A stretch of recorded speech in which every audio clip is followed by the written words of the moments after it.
ভাই কি হয়েছে? আমি তার বাসে দেখতে পারবো না, মরে যেতে চাই।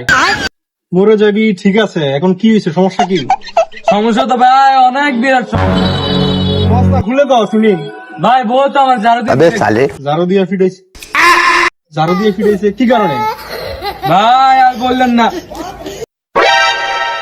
ভাই, আমি গার্লফ্রেন্ড নিয়ে বাড়িতে গেছি আর আমার বউ দেখে আমার ঝাড়ু দিয়ে পিটেছে। ছলো ছলো নয়নে হাসি মাখা বদনে। A few moments later. আমি আর বাঁচতে চাই না। কি কারণে, কি সমস্যা? বউ আমাকে জুতা দিয়ে পিটিয়েছে কাকা। জুতা দিয়ে ফিটাইছে? তুই আবার কি তা করছো? আমি বউরাতে ধরা গেছি গার্লফ্রেন্ড নিয়ে কোথায়? ওই পার্কে। হারামজাদারা, তোরা দুটোটা বিয়ে করছিস, আমার গার্লফ্রেন্ড লয়ে ধরা কাজ। বউ ফিটাইছে আবার আমি ফিটাবো?